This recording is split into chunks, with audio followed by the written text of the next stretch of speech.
Still pulling pints for now. The golden smog in Stockton has survived one lockdown and despite being on the tight side, it's even coped with social distancing.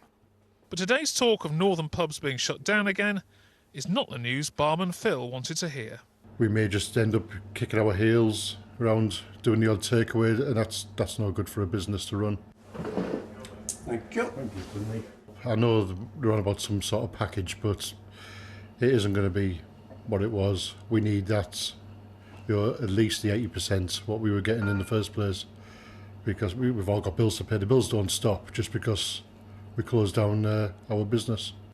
Phil's boss John owns this and part owns another pub in the town.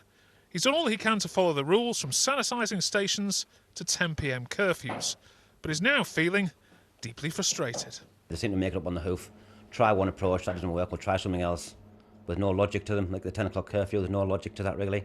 People are just coming in earlier and crowding in and crowding out at the same time. And there are other calls for clarity. Jessie Joe Jacobs is Labour's candidate for Tees Valley Mayor, but also leads a group of North East food and drink businesses.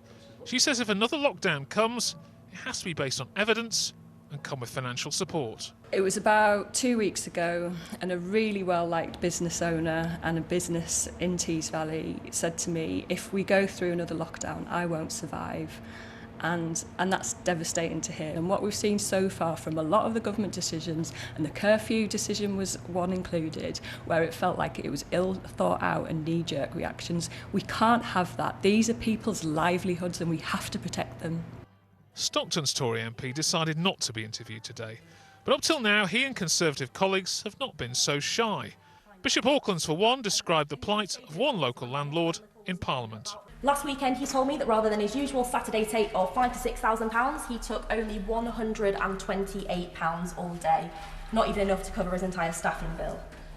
Between the 10 o'clock curfew and the lack of households being able to meet, I am really concerned that these restrictions, without additional financial support, may have the overall impact of closing pubs, not just for lockdown, but for good. For now, the pubs that have survived so far battle on. But the word that's dominating our lives remains a continuing threat to their survival. Richard Moss, BBC Look North, in Stockton.